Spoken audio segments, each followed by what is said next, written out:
Hello दोस्तों, स्वागत है आपका आज की एक और हॉरर स्टोरी में। दोस्तों, कहानी को एंड तक देखिएगा, आपको ज़रूर कोई ना कोई सीख मिलेगी जो आपको ज़िंदगी में आगे ज़रूर काम आएगी। दोस्तों, आज की कहानी है आयुषी की, जो एक स्कूल में टीचर थी। उसकी सैलरी 12,000 रुपए थी। लेकिन कोरोना का टाइम आता है, तो कोरोना के टाइम में काफ़ी स्कूल वाले अपने आप को ऑनलाइन शिफ्ट नहीं कर पाए थे। तो आयुषी की जॉब चली जाती है। 2 साल के बाद जब लॉकडाउन वापस खुलता है, तो आयुषी स्कूल में वापस जाती है स्कूल जॉइन करने के लिए, लेकिन इस बार स्कूल वाले उसे और भी कम सैलरी दे रहे थे। आयुषी के घर की फाइनेंशियल कंडीशन सही नहीं थी, तो वो इतनी कम सैलरी में जॉब नहीं करना चाहती थी।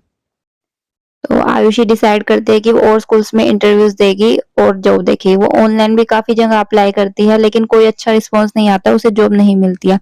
एक दिन अचानक आयुषी को एक स्कूल से कॉल आती है और वो चाहते हैं कि आयुषी इंटरव्यू देने आए। वो स्कूल आयुषी के घर से 4 घंटे की दूरी पर था। आयुषी अपने घर वालों से बात करते है और अपने छोटे भाई के साथ इंटरव्यू देने चली जाती है। 4 घंटे बस का सफर करके वो जहाँ पहुंचते हैं, उसके बाद उन्होंने वहां से ऑटो लिया और ऑटो वाले को स्कूल का रास्ता बताया। ऑटो वाले ने मना कर दिया कि आगे का रास्ता टूटा हुआ है, जंगल का रास्ता है, वो आगे नहीं जाएगा, वो स्कूल के बैनर तक उन्हें उतार के चला जाएगा। तो आयुषी स्कूल के प्रिंसिपल को कॉल करती है और बोलती है कि उन्हें किसी को लेने भेज दीजिए। स्कूल की प्रिंसिपल अपने ड्राइवर को भेजती है आयुषी और उसके भाई को लेने के लिए। वो दोनों स्कूल पहुंचते हैं। आयुषी स्कूल की प्रिंसिपल से बात करती है, इंटरव्यू देती है और प्रिंसिपल उन्हें कहते हैं कि अभी क्लासेस चल रही है, तो आप डेमो भी दे दीजिए। आयुषी डेमो देती है और ये सब खत्म होते होते 3-4 बज जाते हैं। उस स्कूल की एक अच्छी बात ये थी कि वो उसे काफी अच्छी सैलरी दे रहे थे, 20,000, और रहने के लिए अकोमोडेशन, कैंटीन की सब फैसिलिटी स्कूल में ही थी। तो उसके बाद प्रिंसिपल आयुषी को उसका रूम दिखाती है। आयुषी का रूम सेकंड फ्लोर पर था, फर्स्ट फ्लोर पर कैंटीन थी और वॉशरूम था। आयुषी देख के काफी खुश हो जाती है और बस वो मन मन ये चाहती है कि उसकी किसी कैसे भी करके इस स्कूल में जॉब लग जाए।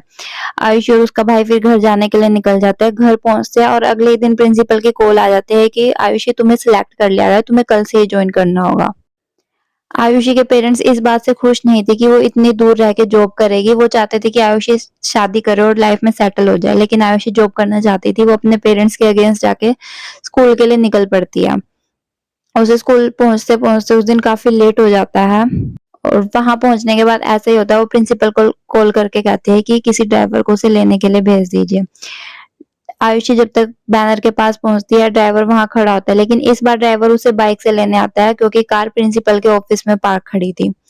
आयुषी को वो स्कूल के गेट तक छोड़ के वहां से चला जाता है। रात काफी हो गई थी। आयुषी स्कूल की तरफ देखते है, उसे काफी नेगेटिव सी वाइब्स आती है क्योंकि स्कूल में एक भी लाइट नहीं जल रही थी। बिल्कुल सुनसान जगह पे, जंगल वाले एरिया में स्कूल था। आयुषी अंदर जाती है, थर्ड फ्लोर पर वो पहुंचती है, प्रिंसिपल के रूम को नॉक करती है। प्रिंसिपल बाहर आती है और बोलती है, तुम्हें आने में काफी देर हो गई, चलो तुम फ्रेश हो जाओ, खाना खा लो, नीचे कैंटीन है, कल बात करते हैं। आयुषी अपने रूम में सामान रख के नीचे कैंटीन में खाने के लिए चली जाती है। कैंटीन में एक बुजुर्ग आदमी था जो खाना बनाया करता था और साथ में वहाँ कोऑर्डिनेटर भी वहीं बैठा था। कोऑर्डिनेटर आयुषी को देखकर हाय करता है। आयुषी उसे देखकर खुश हो जाती है कि चलो इतनी रात को कोई तो नजर आ रहा है। वो बुजुर्ग आदमी आयुषी को बोलता है कि रात काफी हो गई है, तुम अपने रूम में जाओ, मैं खाना गर्म करके तुम्हें रूम में ही लाकर दे दूंगा। आयुषी कहती है कि ठीक है, वैसे मैं काफी थक गई हूँ, मैं रूम में ही खा लूंगी। जैसे ही आयुषी रूम में पहुंचती है, थोड़ी देर में रूम नॉक होता है। बुजुर्ग आदमी आयुषी को खाना देने आता है और आयुषी से कहता है कि इतनी रात को तुम अपने रूम से बाहर ना निकलना।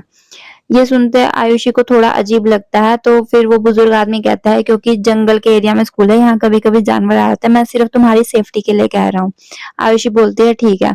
आयुषी खाना खाकर सोने के लिए चली जाती है।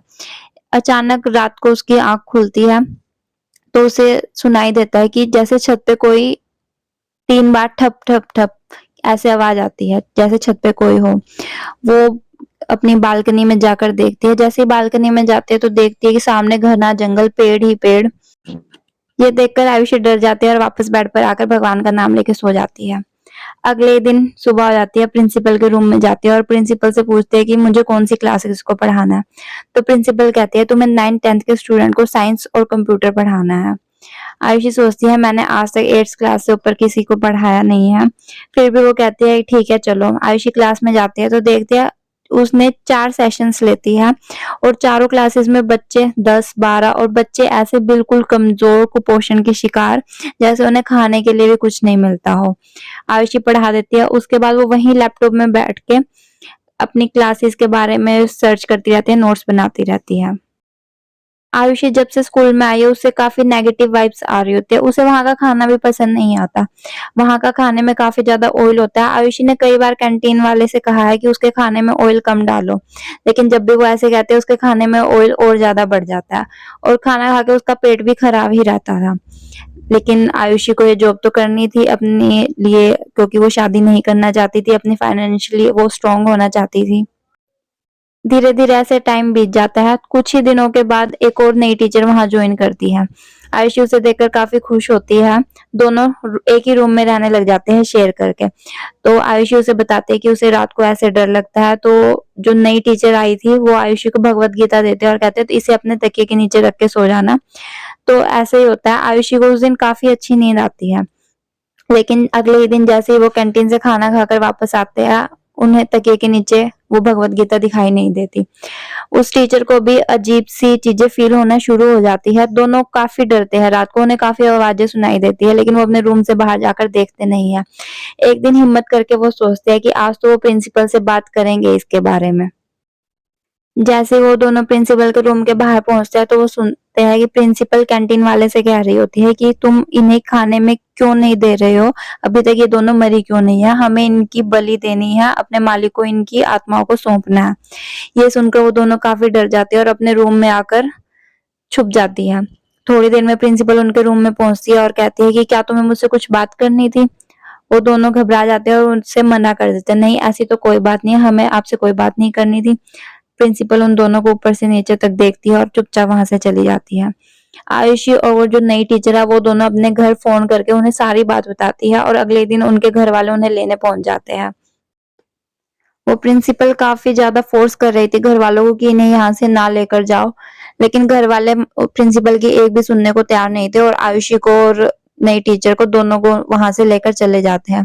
वो जो नई टीचर थी उन्होंने तो घर जाने के बाद पूजा भी करवा ली थी और उन पर इतना ज्यादा इम्पैक्ट इसलिए नहीं हुआ था क्योंकि उन्हें स्कूल में आए 2-3 दिन ही हुए थे, लेकिन आयुषी उस स्कूल में 15 से 20 दिन रही थी। आयुषी को के ऊपर इन चीजों का काफी ज्यादा नेगेटिव इम्पैक्ट पड़ा था, वो इन चीजों से रिकवर नहीं कर पा रही थी। तो आयुषी के घर वाले किसी सिद्ध बाबा से कांटेक्ट करते हैं, बाबा को सारी बात बताते हैं। बाबा घर आते हैं, आयुषी को देखते हैं और 7 लोग आयुषी की माँ को जलाने के लिए देते हैं कि इन्हें जलाकर लेकर आओ। जब आयुषी की माँ उन 7 लोगों को जलाकर लेकर आती है, बाबा उन लोगों को हाथ में लेकर ध्यान लगाकर देखते हैं और बताते हैं कि तुम्हारी बेटी जिन की नगरी से लौटकर वापस आई है। अगर ये कुछ दिन और वहां रहती तो प्रिंसिपल इनके बलि देकर जिन को इसकी आत्मा को सौंप देती। वो एक भूतिया स्कूल था, हॉन्टेड स्कूल था, जिनका वहां पे वास था। जिन वहां जो प्रिंसिपल थी और कैंटीन वाले थे उनको कंट्रोल करके रखता था, डरा के रखता था और वो जिन के लिए काम करते थे। ऐसे ही किसी बहाने से स्टूडेंट्स को, टीचर्स को स्कूल में बुलाते और उसकी बलि लेकर उसकी आत्मा को जिन को सौंप दिया करते थे। तो दोस्तों, आज की कहानी से हमें ये सबक मिलता है कि हम अगर कहीं पे जॉब के लिए, किसी भी चीज के लिए ज्वाइन कर रहे हैं, हमें वहां जाने से पहले उसके बारे में पूरी रिसर्च करनी चाहिए, तभी वहां जाना चाहिए। तो आपको अगर स्टोरी अच्छी लगी हो तो स्टोरी को लाइक कीजिए, शेयर कीजिए और चैनल को सब्सक्राइब जरूर कीजिएगा।